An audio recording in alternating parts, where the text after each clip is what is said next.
On this episode of the Naturist Living Show, Single Men and Gender.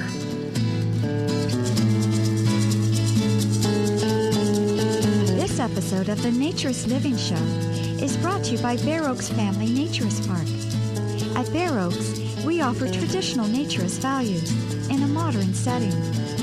Free your body, free your mind. www.bearoaks.ca.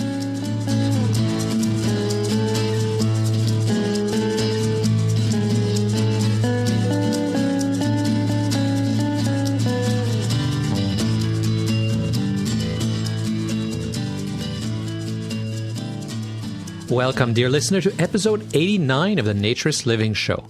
My name is Stéphane Deschênes, and I'm your host for this podcast and the owner of Bear Oaks Family Naturist Park. And if you've been a long-time listener or you've caught up recently, you know that we used to have Felicity Jones from YNA very regularly. She was always having a little segment where we talked about things, and that was great, and I enjoyed doing it, and I really enjoyed chatting with Felicity and sometimes with Jordan as well. But as I announced a number of episodes ago, it was getting too much. The shows were too complex. There were too many segments. It took too much time to record it. So as a result, I haven't been doing the regular Felicity segments. I would just do one item, one topic per episode. So I thought it'd be time to catch up with Felicity and see what YNA had been up to. And I was particularly intrigued by one of the posts that she did. She has a regular blog on the YNA website, yna.me, and I'll put links to that on the show notes. And her at the end of November, she did one called Nudism, Gender, and Single Male Policies. And she talked about what is not a new topic. It's a topic that's been around as long, I think, as Naturism has been around, which is what do we do with single men? Some clubs ban them outright, have very, very restrictive policies. As I'm sure I've discussed, Bear Oaks is a little bit more open about that. But it generated a lot of comments and a lot of discussion. And so I gave her a call and so that we could chat about it. And we chatted, and actually our discussion and the fact that the November blog generated a lot of comments and discussion about harassment as well, ended up generating a new blog entry that she titled The Nudism Gender Problem Part 2, Addressing Harassment. And apparently part 3 is still coming, which is where she's going to talk about how different clubs are handling the single man issue. Because it is an issue, and it's not that people don't like single men. Some of our best members at Bear Oaks are single men, but there have certainly been in situations where there have been so many single men that it makes women uncomfortable. And according to Felicity, it even makes some men uncomfortable as well.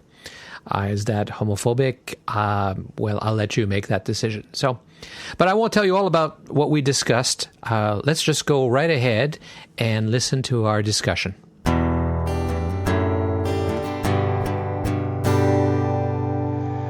So, hi, Felicity. Hi, Stéphane. Long time no chat. I know. People are missing. I've been missing the show because, as I'm sure you've noticed, I haven't been very good. But Sean now is doing the editing, so now that he's editing for me, I have a little bit more possibility of keeping up with things. But then people are missing you too, so I thought, we need to bring you back. I don't want to do the complicated ones I was doing before, where there was all these different bits, because the editing becomes a nightmare. But you and I should just still do a regular one every few months or something, and where the whole show's about you. So this is all about you. What? Yeah. But you'll have no excuse now. You got somebody else do the editing. You're all out of excuses. That's right. There you go. So, what made me think of you is because I was reading your latest blog post on single men. What triggered you to write about that? Yeah, I've been wanting to write about it for a while. I wrote about the gender balance problem of naturism like a couple of months ago. And now I'm trying to follow that up with like a series of posts about how we should and shouldn't deal with that problem. And one of the most common widespread ways of dealing with it has been to restrict single men. Yeah, so it's like a difficult, complex kind of issue. And that's restricting single men has been like the go-to way of trying to correct the balance. That and like creating different prices of entry for couples and women, and single men will pay the highest price. Yeah, we don't at Bare Oaks. We don't actually have. We have. It's the same price whether you're single or a couple, but it's not whether you're a man or a woman. And I always tell people it's actually a 2-for-1 deal. Is really what it is. Bring a friend. We don't have a definition. If you and your friend show up and you say you're a couple, that's fine. You just don't get to register with 2 different addresses. You're all on. You have to be there together. Yeah, I think that's the best way to do it. I mean, I know another club, Dyer Woods, does it like that too, and I think that's the best way to do it. But single men still complain because they come on their own and they say, "Well, how come I'm paying the same?" I said, "Well, bring a friend and then split it." Right. Exactly. They can be encouraged to do that, and that's like totally fine. But one of my points was that there's because of the way we've looked at the single men thing, there's been plenty of discrimination against like LGBTQ couples. I mean, I still have seen like a couples rate where it's like male, female only. Really? Because they just, yeah. Well, I don't know about in the U.S., but in Canada that would be illegal. You can't discriminate that way anymore. Yeah, well, for all I know, maybe it is illegal, but nobody's, running after them. Well, I suppose, yeah. I don't know. With the way you were talking, you didn't seem to be specifically, at least reading between the lines, you're not specifically against the gender balance thing, but you're raising a bunch of the issues. Is that right? Well, I don't know. I'm not sure what you mean by against the gender balance thing. You mean against that policy? Yeah, you didn't sound like you were condemning it outright. Well, for a long time, I've been like, my stance has been like, well, I understand it because, in full disclosure, like we've done it in the past. We've had private indoor parties where we've at some point just kind of made a cutoff and said we're not accepting any more single men until we get more women and couples. And with the concern that, we have a party of like so many single guys and we have like some women show up and they come in and they feel like really outnumbered and like uncomfortable because they come in and they're like surrounded by a lot of men in like a confined space. And, it's still like a difficult thing to confront when you are trying to get a gender balance and you just get a lot of men. And I feel like that's how it is for a lot of groups and events. And it's always been like that for us. Like men just show up no matter what we do. Like we don't have to go after them, Mm-hmm. They're just waiting. They're right there at the door. But like women, you have to make efforts to invite them and to get them to come. And but yeah, now it's different. Like now I'm trying to promote this. Let's just be inclusive. Just invite everybody. Yeah, I think it depends on the space too. A number of years ago, before I even owned Bare Oaks, my wife and I brought. On 2 occasions, we brought women with us, single women, to a local swim. That was probably 95% men, because it was the winter and there was not a lot of options, right? Mm-hmm. And both of them were very uncomfortable, to the point that they wouldn't come ever again. Right. And it's not. Everybody was nice. There was nothing. Nobody did anything wrong. It was just they felt like they were just surrounded, but it was in a pool, right? So there was one mm-hmm. space. Whereas at Bare Oaks, we advertise that we maintain a gender balance. What I quickly realized is, while that policy is possible to talk about in a 50-acre property, it's impossible to actually implement. Like, mm-hmm. let's say you're trying to do 60, maximum of 60-40. When we open at 9, at noon? What if all the single men are around the pool and the women are on the beach? Then what happens? Is the pool now wrong? Do you know what I mean? Yeah. But I don't think people notice as much because they're spread out everywhere. So you don't get that feeling that you could ever say, oh, Yeah. it's a majority of men here, because you can't see everybody at the same time. Right. I totally agree with that. And we've never restricted when we do events at a beach or a club or a resort, because there's a lot more space to move around. The only time we've ever done it is when we're having an indoor event in a small space. Because it is a lot easier to feel like, oh, I'm surrounded. So how do you restrict it? Like, you get to a certain number and then it's like, sorry, can't come in? Yeah, well, for us to have a party, for when we had a party in a bar, for example, everybody would sign up online in advance. We wouldn't do any kind of at-the-door tickets. And just at some point, we would, cut off tickets for single men and say, women and couples only can buy tickets at this point.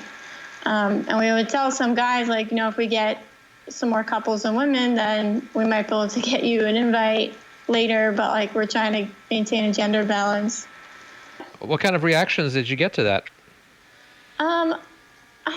It's been a long time, but I think actually most were understanding of it. There was here and there some guys who would get upset or a little angry, or maybe they just never signed up again. But yeah, I think most men were okay, I understand. But they were, yeah. And so what kind of reactions did you get to your blog? Well, it's been interesting, the sort of discussions. I had a poll at the end of my blog where I asked outright, do you think that clubs and events and groups should restrict the number of single men in order to have a gender balance? And the overwhelming majority said that they shouldn't. 80%. Yeah. And then, the discussions that people were having on the website and on social media, I feel a lot of it was people trying to find, the easy solution that, maybe we just change the rules. Maybe it's the rules that are the problem, or, the way the rules are written, or, it led to one of the yoga classes here changed their policy to allow women to wear bottoms until they feel more comfortable to be nude. Because of single men? Not because of single men, but because they want more women. Oh, I see. Okay. Yeah, and they want women to be able to to wear bottoms if they feel like that will make them more comfortable, and to get used to it as if. I bet you can guess how I feel about that. Yeah, I know how you feel about that. And I don't think it's the right approach either. I have a women's group, a secret women's group on Facebook. And if any naturist women are out there listening to this and they want to join it, just send me an email or something, or contact me on Facebook. And I posted a little poll on there just to get women's opinions on this. And I said, do you think that some kind of clothing optional policy for women would help bring more women into naturism? And most of them said yes. And I was really? One or two was wait, wouldn't that defeat the purpose? Yeah, I see. I think it may be misunderstanding, what the naturism is about or whatever. I think the biggest fear that women have is that this is just yet another place where they're going to be vulnerable to, predatory behavior, I guess, which is so ubiquitous in the society out there. Right. And so the clothing is just a way of feeling less vulnerable, which of course it's not. But when you're new, you feel vulnerable when you take your clothes off, I think. Yeah. Right. And, it seems like it'd be something that would help get more women in. I don't think it would really. I feel like it's not really the right approach to it. I think The other thing that a lot of people talked about after the article was like, well, what about men, the ones who misbehave, the ones that make women feel uncomfortable? How do we deal with them? And, in one part, we already have a lot of ways to deal with them. We already do deal with them when that happens. And it's not that often if you're at a club or a resort, because really harassment's not nearly as common, in my opinion, than it is at like a regular public bar, like some public place outside of the nudist community. Agreed, yeah. Yeah, and but they focus on like, they're trying to think, well, how do we make women feel more safe? And I think that's really the question, more so than how do we keep the perverts out? Because the answer to that has partially been, well, we restrict how many men can come in, because then there's less perverts. Yeah, yeah, but the vast majority of single men are not perverts and are not a problem. But yeah, when there is one, it gets a lot of attention. My impression in doing this now for 10 years by the way, this month that we've had Bare Oaks, is that it's an attitude. Women are accepting that occasionally there'll be a perv or a problem individual. What they need to know is that you'll deal with it and you'll take it seriously. Mm-hmm. Right. Because I hear these stories all the time. Yeah, I was at so-and-so, and some guy grabbed my butt, and, the management just kind of shrugged their shoulders. Yeah. You mean that's like they're saying that at a nudist place that happened? Oh, well, I was talking in general. Yeah, but yes, I know it's happened in nudist places, and the complaints in nudist places is not as much about grabbing, because that's really going past the line in that case. Mm-hmm. But even in nudist or naturist place, it's just somebody talking to you, or saying inappropriate things to you, or just kind of looking at you in a weird way that makes you uncomfortable. A lot of clubs, well, I don't know if a lot of clubs, I've heard of that there are many clubs where the people who run it just don't know how to deal with that. Yeah. They say, well, he didn't really do anything wrong. He's just looking at you.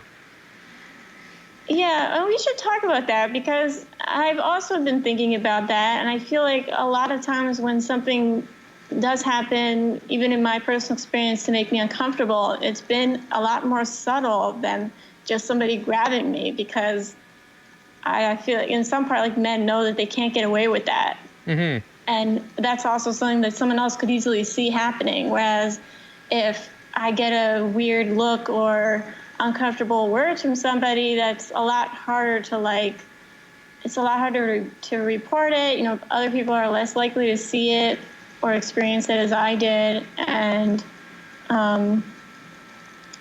but then I'm also like, well, to some extent there's like behaviors that kind of walk the line, or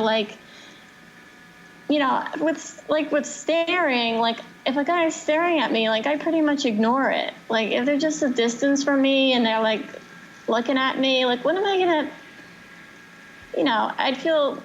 Yeah, but Felicity, you're a really strong, established naturist who grew up in it. You can't necessarily expect a woman who's there for the first time to be able to ignore it. Sure, but I guess at the same time, I feel like some women are so anxious and so used to being like hyper aware of like men looking at them that they anticipate bad behavior, and they think that they're being like objectified or stared at when it's really not, might not be what's happening. Because I've met women who are like so preoccupied with the idea that men are looking at them in a nudist beach or a place that they can't enjoy themselves. Yeah, that's true. Yeah. But some of those, when at least at Bare Oaks, that's what I know the best. I will have, again, the majority of single men don't generate any complaints at all. Mm-hmm. They're there and nobody has a problem. And then you have one, and usually there's more than one complaint. Like, rarely do I get just one complaint about a guy. There'll be 2, 3 in fairly quick succession in the day that the person's there. Mm-hmm. But it might be vague, like, yeah, well, he's kind of looking at us funny. I think he's following us. He's just showing up wherever I am. But of course, stalking is definitely something that takes that to a level that you can't tolerate it. No, and we've gotten pretty good at it because it's very simple. We take we find the guy, we say, listen, you've made some women uncomfortable. And usually it's like, well, I didn't do anything wrong. And I say, I don't know. I wasn't there. All I can tell you is that there's a whole bunch of single guys here, and I've only heard complaints about you today. So something you're doing is making them uncomfortable. So you need to make sure you don't make people uncomfortable or you won't be able to stay here. And then usually that fixes it because, of course, they know what they've done. They're not going to admit to it, but they know. And at the moment we have that conversation, they either leave sometimes because they're embarrassed, but most of the time they self-correct because they know what to do. No, that's great that it works that way. I would say for most of them, I think it does, yeah. Yeah, I really hope that other clubs don't get complaints like that and then just kind of brush it off, like what you were saying, just not taking it seriously. Well, I've heard, unfortunately, from people who visit some other places that that's often what happens because you're right, they haven't broken any specific rules. And so that's why I can't. That's why I say to the guy, I said, I don't know what you did, but I know from experience that when we get a complaint about a guy, there's always a lot of single guys. Yeah. So there is something to it most of the time. Yeah. I feel like when somebody is like that, makes multiple people uncomfortable, and they know it too. I feel like the club members, the people around, very quickly realize that person either doesn't belong there or needs to, correct their behavior. Yeah, the decision whether to throw somebody out, that's a more difficult one. I mean, I try to give people the benefit of the doubt, especially if it's their first visit, right? You can just imagine they're like, oh my God, this is all new. Look at all these people. And so they need a chance to adjust to the environment. They're looking around may just be a reaction to the fact this is all new to them, and they've never seen nude women that are in a non-sexual way, and they're having a difficult time with it. I don't know. Yeah. No, it's nice to give them a second chance. Yeah. I mean, the other thing that I get concerned about is if they really overstep the line and a woman is it's her first time in the nudist setting and she gets she has some negative experience with a guy, then it's totally ruining that day, ruining her day, ruining the experience. And people told me this wasn't about sex and look what happened, But you do what you can. You can't. I don't think restricting single men is gonna correct that problem unless maybe you banned all men. It doesn't. Yeah, that's not fair. Yeah. Well, but see, that's my biggest fear is that a woman is there and has a bad experience but doesn't say anything. Because in the mainstream world, in society out there, women are taught not to say anything because there's no point. Unless he does something like that's assault, people just kind of shrug their shoulders and go, oh well. And that's my biggest fear, is that they'll have a terrible time, leave, never come back, and I won't even know. Yeah, totally. I think about that too, because you're absolutely right. That is totally the message they get. Or it happens, well, it's the woman's fault. Yeah. And she's going to get blamed for it, not be taken seriously, etc. So that pretty much is the worst thing. I mean, we see that, I see that with our Facebook group online, which is our main closed group that anybody can find it. And we have something like 10,000 people in there. And we're always if somebody is sending you inappropriate messages, please tell us so we can remove them, because we can't do anything if we don't know about it. Right. But I think a lot of people don't. They just block the person. They never tell us. Yeah, and even in person, there was a woman at a campfire with another guy who'd been drinking too much last year. And he started, really, he didn't actually do anything, but she got scared because he was being a little persistent in his moves, shall we say. Mm-hmm. And she reported it. But then she started saying things like, well, I probably shouldn't have stayed once I saw that he was, drinking heavily, and I should have left after the first. And it's like, no, it's not your fault. Right. Oh, God. Yeah. She was reporting it and still questioning herself. It's like, no. Yeah. Right. One no is all you had to say, and he should have left you alone. Yeah, absolutely. No, that's such a common thing. I feel like that's not surprising to me at all. I think perhaps what clubs and even we should do that better, and is have a very clear statement without sounding alarmist. You don't want to make it sound like people are getting sexually harassed on a regular basis, but yet you want to say, look, if anybody does anything that makes you uncomfortable, we want to know right away so we can deal with it. Right. I don't know how you do that though. I mean, to do that without making it seem like everyone it's happening all the time. Well, exactly. Like if I said that to everybody who checks in at Bear Oaks, they'd be like going, "What?"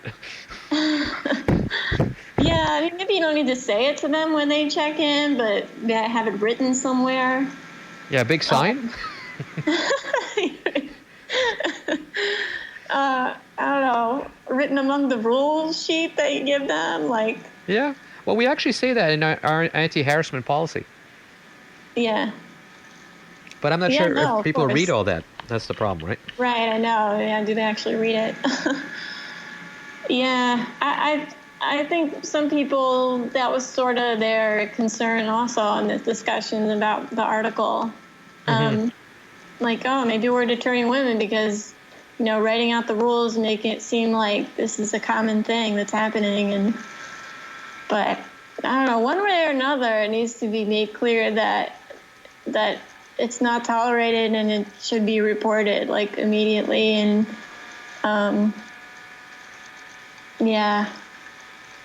people, I've been thinking about,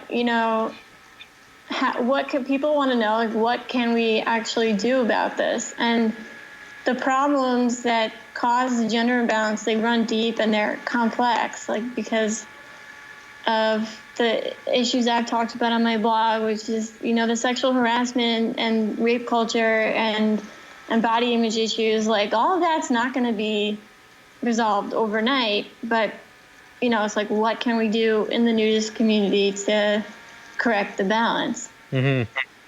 And some of the things that people have come up with is have all men bring a friend or a female friend. And I can tell you right now that asking the men to get a woman to come with them does not work. Yeah, because I need a friend to come with me and get naked is not the conversation that most men can easily have with somebody. Yeah, I think a lot of the just a lot of guys have a tough time with that, and they'll be like, I'm new to it. I don't have any friends that are into this. And, it just doesn't have the result that you want. They don't suddenly find a female friend out of the blue to come with them. But see, there's two issues. You talk about gender balance, and then we talked also about sometimes single guys making other people uncomfortable. Right. And so that's to ask them to bring a female friend is as if to have, or to bring any friend with them is as if to, make the guy more verifiable. And I find that if they bring any friend, so a single guy bringing another guy friend, they're hanging out together. There's less of that pressure to go meet somebody to be friends with, right? Do you know what I mean? Yeah. So that often solves the problem of the single guy who's lonely and making people uncomfortable because he's trying to find somebody to hang out with, which is causing discomfort. So, but it doesn't do anything for the gender balance that you're talking about. Yeah, I mean, I think it could create a more, like, a less awkward environment if you had guys bring friends with them, just because it's easier for them. They'll feel more comfortable and, won't be making anybody else uncomfortable with, like, trying to talk to them or something. But, to require all single men to, like, bring somebody with them, I don't think that's the right thing. No, but we've made it a condition for some that have repeatedly made people uncomfortable. We said you can only come back if you come with somebody. But not every single man, just those that were a problem. Oh, that's interesting. But not a big enough problem they should be ejected from the property. Right. There's always, people say, especially new staff members, this is, well, when do you kick somebody out? I said, every situation is unique. Right. And I can't give you a rule because it all depends. It's on the severity of a whole bunch of factors. Mm-hmm. Somebody could be very a case by case. Yeah, exactly. Somebody could be very inappropriate, but everybody agrees that he just had too much to drink that night and normally he's okay. Well, that's not necessarily a ban for life kind of thing. Right. And yet somebody could do a lot less, but because he's not drunk and because it was during the day, and that might lead to a permanent ban. Right. So you always have to weigh every factor. Yeah, and they probably don't come back, do they? The ones that you say. No. No. Yeah. Huh. Yeah, well, I think the approach that nudism has taken thus far with the gender problem has not been a good approach, and it's not worked. Like, it's just, and I hear, I wrote in my blog, like, I hear such heartbreaking stories from guys who are who are treated so differently than a single woman or a couple would be when they're going into like a nudist club or resort. Yeah. And it's uncalled for, It is. Again, I can't say it too many times. Most single men are not a problem. Right. Yeah, it's complicated, but I think clubs I think they could change their the way they market themselves online, the way that they do their website. I think if every club became more gay-friendly, LGBTQ-friendly, that it would change and actually attract more women. Yes. Right? Because, they accept everybody, and they're not like this really heteronormative place, which has been the norm. Oh, absolutely. We actually, this summer, we had a lot of single women. In fact, I counted 8 women that were coming without their husbands or their, significant other, partner, or whatever you want to say, which is really funny because it's like the opposite. It's like backwards day, bizarre world kind of thing, because it used to be the opposite. And I was trying to figure out, why is this happening? I'd like to think we've created at Bear Oaks a very women-friendly and not even non-gender specific place, or whatever you want to call it, but where women are comfortable. But I think there's more going on, because those women I'm talking about were all younger. Like, we're talking about women in their 20s or early 30s. Yeah. And I think in that generation, we're actually having a reversal happening too, where men now feel bad about how they look. And we've screwed up their self-image, and we're making them feel not worth it. Whereas women are riding a wave of, the body positive, the Dove commercials, all that stuff that keeps saying, it's, you're okay, accept yourself, don't take it. And so it's complete hypothesis, because it's based on 8 people or something. But it's interesting that there's a bit of a pattern happening. Yeah, but that's definitely, I don't know if you could pinpoint some differences in culture of Canada versus the U.S. that would account for it. But we've also been seeing a lot more body positive media and women and female empowerment. And, we need it, and we still need it. Where there's no, we're not about to like become more empowered and take over the world tomorrow and like men left in the dust. Like there's still so much that needs to be done for women to be on an equal level. But like for your club to be bringing in so many single women, then everyone else in the nudist world should be like, well, what is he doing differently? Yeah, I don't know. Specifically, like, and as people know, like you have this, you have on your website about this is a naturist philosophy we have here. And, it's not just about nudity. We have values. And I feel like that's definitely part of it. Well, thank you, and I like to think so too. But I do think there is some change going on because it's generational. It's like it's a joke, right? Size matters for guys, and it's just a joke, but it's a joke that gets repeated so much that I'm clearly seeing that some guys are starting to believe it. Yeah. And so there's a body shame aspect on guys that is. There's nobody who is running campaigns to make guys feel better. I'm not sure it's necessary yet. But there's definitely a current of body shaming of men, while at the same time there is a lot of efforts to make women feel better about themselves. Now, it's still not equal. I'm not even suggesting it's equal.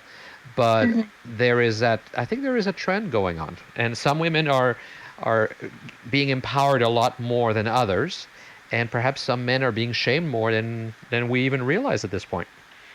Yeah, I think that is going on. I've seen that. I think we're talking about it a lot more because, any kind of body image issues that men have had in the past, well, they don't talk about it, and like that gets brushed under the rug. But I feel like now there's a lot more discussion of that, and definitely much more pressure on men to look a certain way and be this epitome of masculinity. Yeah, I don't see men at the gym showering. Only the older men showering nude in a group shower anymore. I see men changing in cubicles. I don't see guys taking their shirts off at the park anymore or anything like that. There's definitely been, from my standpoint as a guy, from what I knew when I was a young man to now, it's been a step backwards in terms of body acceptance. Now, is it because there's shame, or is it because society has changed and it's not cool? I don't know. Right. Well, I wish I could do a nationwide survey of women and men even to get their feelings on nudism. And it's like, well, if you don't try it, like why wouldn't you try it, and ask the sort of questions that would lead to more answers. Because, now it's just like, let's try this, and this is everything I say is like kind of speculation, and like, I'm going to come up with some suggestions of how we can deal with this problem in like a much better 21st century kind of way. And like, hopefully more clubs will start to be like Bare Oaks. I hope so. And I hope there's other ones out there. I mean, you've visited a lot of clubs. Which ones do you find have the best policies towards single men, or have the least problems, or? I think it's becoming a lot less common, the single male bans or restrictions. Like, I feel like we're seeing a lot more clubs now that are fully inclusive. Like, they don't discriminate against anybody because of their gender. Yeah, there's like a bunch that, I mean, I feel like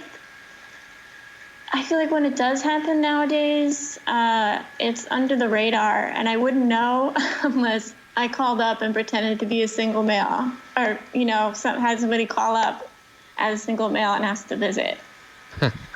I feel like a lot of clubs are not writing on their website that they don't accept single males, or restrict single males. It's more like, because I hear about it, like, when people comment later after I visit somewhere and say that, oh, I tried to visit that place and they were so rude to me, or they said I couldn't come. And, I can't obviously verify every single story, but I feel like I don't even see a lot of the discrimination because we always visit places as a couple. Right. So you don't experience it. Yeah, but I'm in favor of clubs. Like, if you're inclusive, like, say you're inclusive. Like, be completely clear about that. Mm-hmm. And the clubs, like Sunsport Gardens is in Florida, like, they're one of the places that's inclusive, and they say as much on their website. Mm-hmm. Rock Lodge, that's the club I grew up at in New Jersey. Like, they used to not welcome all single males or only a certain number of single males, and now they're much more inclusive. They don't discriminate. Dyer Woods, Goodland Country Club. The one in New Jersey that's still more discriminating is Sky Farm.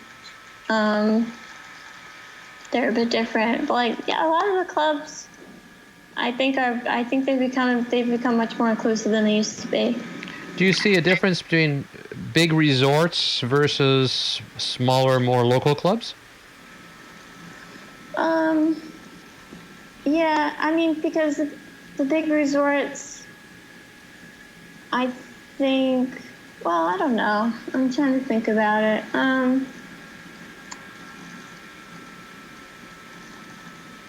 I think that I want to say the bigger resorts are less discriminatory just because they have so many people. If they've really built themselves up to have hundreds of members, it's really not as much a concern to them to be, letting in single men. Yeah. I think that is another issue, is that it's just like the one room where you're having an event. A smaller club, if there's 10 people on the property and suddenly 6 of them are men, that kind of, it makes it seem like it's dominated, right? Yeah. Whereas if it's a big property and there's a lot of space and there's 50 people on the property, you can have 30 of them be men, but there's still 20 women hanging around. So you don't quite get that same feeling, I think. Yeah. I mean, I think a club needs to look at ways they can attract more women in that kind of scenario, rather than take that approach of, like, we're only going to let in this many single men. Right. Yeah, that's true. Focus on attracting customers instead of restricting them. Yeah, which really, it doesn't, I mean, I think that a lot of times just pisses people off. And I think it's a lot more productive to go after more customers. Good for business? Yeah. Yeah, I mean, the guy that you don't allow in, he's going to go online, write a negative review. There's also that part of it. So when the YNA is having events now, you still have events, you don't do gender balance at all anymore? We haven't done that kind of restriction in years. Granted, most of our events have been outdoors and at bigger places, but we're not planning to do any restrictions. And do you think it hurts? It's been a problem at all? No, I mean, the gender that we've had at our events has really varied a lot. It really depends on the event and the place. I mean, I don't know what it is, but certain events just don't attract as many women as other events do.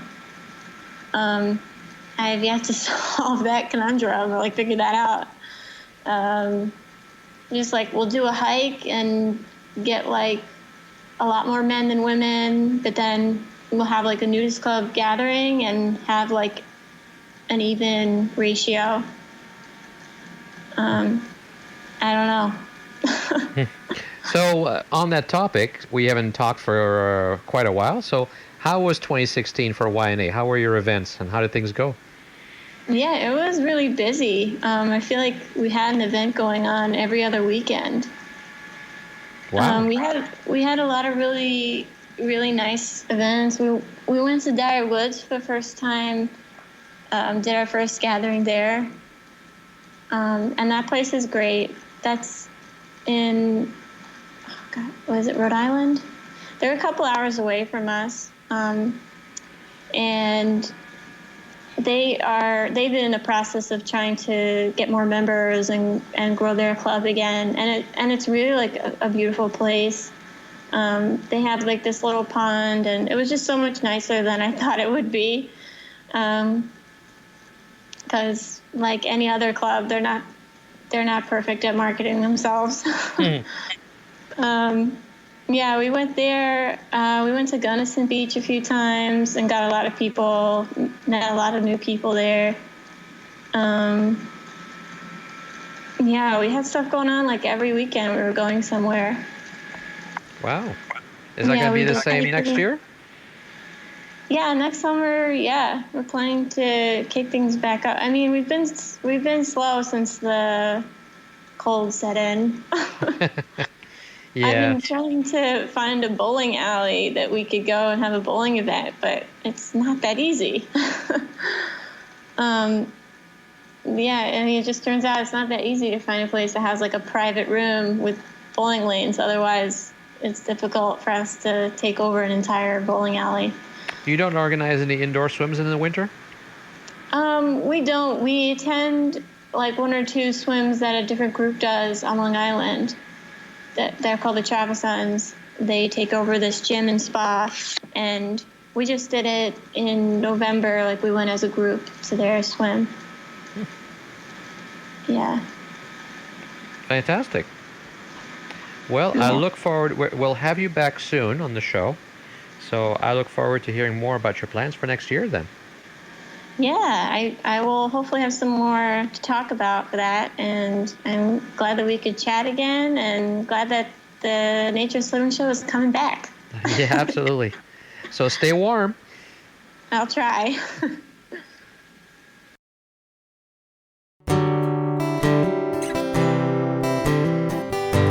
So, as you heard, it's not just single men, and now it's the issue of gender. Gender is becoming more and more of an issue, as I'm sure you know very well. Not just the fact that you have gay couples, but that you have people who are transgendered. And we had some guests last year at Bear Oaks who were transgender, and we had a staff member who was transgender, and he had the body of a woman, and it was very interesting dealing with it. I mean, we've defined for a number of years now couples as any two people who present themselves that way. So the issue of gender was something we had to deal with early on because there was a lot of gay couples at Bear Oaks already, and we didn't want to get into who is a couple and who isn't. So if two people present themselves as a couple, they are a couple and they can get the couple membership. Of course, it means that they can't bring anybody else with them because a single person with a membership, because they're all couple families, singles are all the same price, a single person is allowed to bring a guest with them, which makes a couple membership more like a 2-for-1 deal. And so we don't worry about, if the two of you come and you say you're a couple, that's good enough for us. And then because of all these transgendered issues, it even made me question last year, why do we have the signs on the toilets that has a picture of a man and a woman? It had a picture of a man and a woman because we've had mixed gender washrooms now forever. There's really not an issue when you're nude anyway. But why are we using a man and woman as the logo for a toilet? There is no man and woman there. That's not why you're going in there. The shower room has a picture of a person under a shower. So we changed them all to a person sitting on a toilet, a gender-neutral person sitting on a toilet. And, that's all very consistent. Gender shouldn't matter that much. Clearly, we have gender preferences, we have genitalia that suggests gender, but that's a personal thing. A person is a person. And when you respect people, you shouldn't worry too much about their gender. In fact, as far back as 1927, Maurice Parmelee, in the New Gymnosophy, the first English language book on naturism, said, "I have observed in gymnosophic circles that men and women tend to become more alike because artificial barriers and distinctions are removed. The genuine sex differences can, of course, never disappear, nor is it desirable that they should, because they add greatly to the variety and savor of life. Of course, he was talking about gender roles, not specifically transgender people. That's something in 1927 that nobody would even talk about. I don't think it was even an option. There were people who were cross-dressers and things like that, and they even made shows, as you made very famous cabarets about people who were cross-dressing. But cross-dressing is not the same thing as being transgendered, as you probably know. He was talking about, the fact that men and women are more equal, but what he says there really does apply to this whole discussion on gender and how important it is and how much it matters and whether we need to really identify people that clearly. We've never actually even asked on our application form what gender people are. When people register at Bear Oaks, it's not one of the questions we fill in because it doesn't seem to matter that much. But in terms of single men, though, why this is relevant for single men is two men together, or a person with the body of a man who is identifying as a woman, or a woman who identifies, a man who identifies as a man but has the body of a woman. All those different options make this whole gender balance really difficult and nearly impossible to enforce, especially in a large club like Bear Oaks, where people are all over the place. But there is no question, though, that when there is a problem in a club, a single man tends to be the problem. And most single men are fine. In fact, we have some great single men. But the ones who cause a problem tend to be single men. And you can see how a single man then becomes the symbol of issues, and clubs just say, I don't want to deal with it, I'm going to throw them all out. But the vast majority are fine.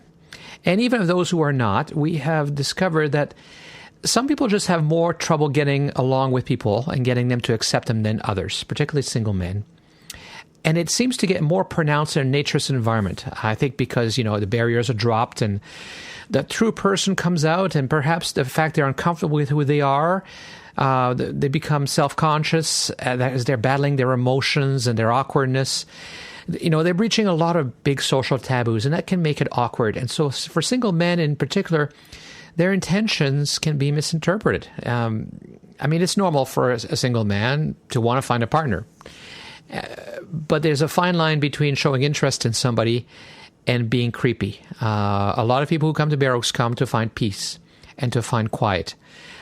Women in particular come to Naturism and Bear Oaks because they want to escape society's pressure to reach this impossible idea of physical beauty. They want to get away from the place that's hypersexualized, where being yourself is not possible. You have to play this game all the time because it's this game of being hunted and by the hunters, if you will, and being judged and evaluated. So you can understand how when you go to a naturist environment, it's to get away from that. Having somebody comment on your body or even pay attention to you and tell you you're attractive or being interested could bring them back to what they're trying to escape from. So it's this fine balance. And so too much attention, as friendly and as well-intentioned as it can be, can remind them where they came from and can feel like harassment. But in general, getting along and making friends in naturism is not very different from the rest of the world. You introduce yourself, you're friendly without being overbearing, you sense their body language and get a feeling what they want to. You try to find people then with common interest who participate with activities with you. You listen to them, you're trustworthy, you're reliable. That's how you make friends anywhere, but also in naturism. But you have to pay attention and you have to respect space. And so it's not just acting respectful, but actually thinking and feeling respectful is how you form good interpersonal relationships. So we actually did a whole show, a whole podcast on this. It was episode 20 in 2010, June 2010. We titled it How Not to Be Creepy, because we learned that some people who are creepy are not intentionally so and don't mean anything bad. They're just socially awkward. And so we put together this podcast with all these hints and pointers. And then we also created a page on the Bear Oaks website, which is a little bit more positively titled, called How to Make Friends in Naturism. And I will put links to both the podcast episode 20 and to the webpage on the Bear Oaks website that helps you with hints on how to make friends. It may not be for you, but you probably know somebody who can use this kind of advice. Well, that's all for this episode of the Naturist Living Show. Thank you, as always, for listening. My name is Stéphane Deschênes, and I'm your host for this podcast and the owner of Bear Oaks Family Naturist Park.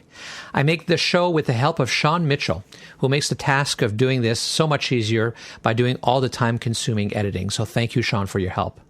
You can find links to all the items we talked about in the show notes, and the website is naturistliving, one word, .bearoaks.ca, because we're in Canada.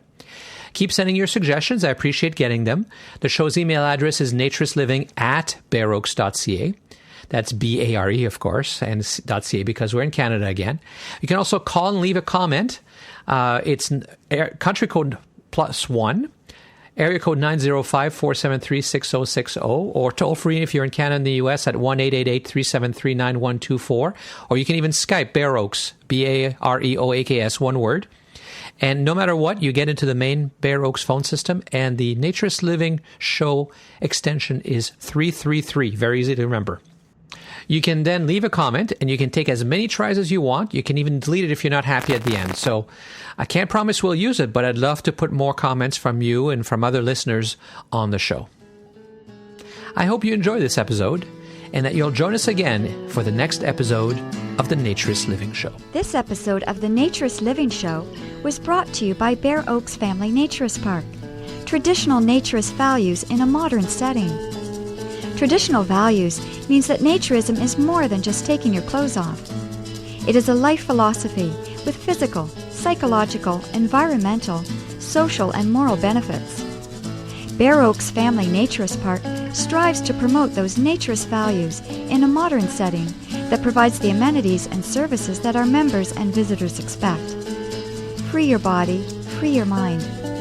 Learn more at www.bearoaks.ca.